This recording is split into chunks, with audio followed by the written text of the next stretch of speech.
We have been staying overnight in this house, trying to work out how much energy we use on a sort of average couple of days. I feel a bit guilty though. I think it's going to be bad. I'm pretty sure that we've used more energy here than we would normally. That's my excuse anyway. Because we're not normally in the house all day.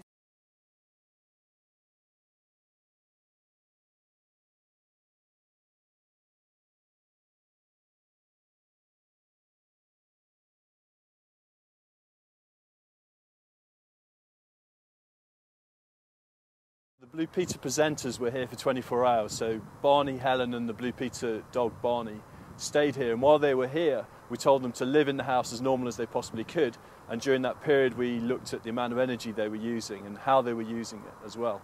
We also looked at how much water they were using, and not surprisingly, based on their activities, they actually used 3 times more than a typical family would have done during that period of time. But we've been looking at how that energy was used, how it was broken down into their hot water use, the lighting, all the TV use that they were doing there, and the place they had a game station as well that they were using a lot of the time.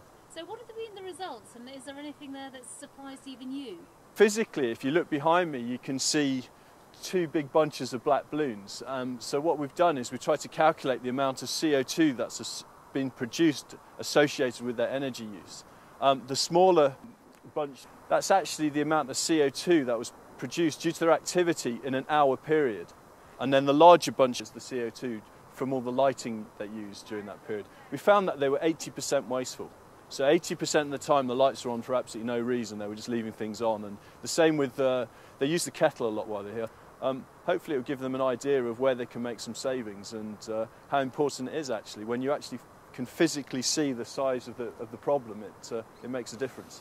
These black balloons behind us here represent the amount of CO2 that we wasted in the house just with the lighting. So leaving the lights turned on in rooms we weren't using caused that amount of waste. That's in a day.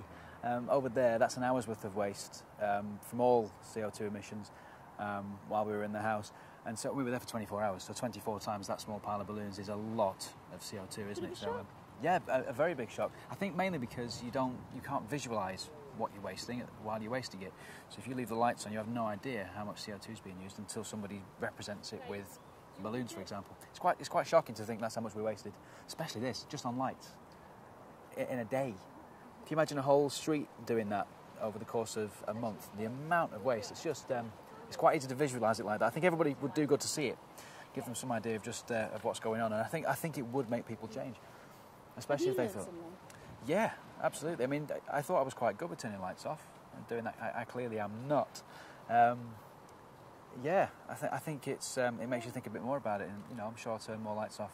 When I'm leaving a room, it'll be the last thing that I do. I'll make sure I check and turn it off, and I'll boil the kettle only for the amount of water that I need, rather than boiling a full kettle every time. Yeah, lots of things like that you can do. The trouble is it's sticking at it, isn't it? Well, I think once you've seen something like that, it's quite easy to stick to it, really, because it's a pattern, it's a behaviour thing, isn't it? Rather than just doing it because you think you should make an effort. Like when Mum comes around on a Sunday, you've got to tidy the house. It's not like that, really. You should keep the house tidy all the time, really, for yourself. And so I think that's kind of what I'm going to do. Yeah, it really is shocking to see that amount of balloons, especially when you think about what it represents. And there's water here. What did this water tell you? This is how much water we used while we were here in the house. For me, it's not the amount of water that's quite shocking. I think it's the type of water.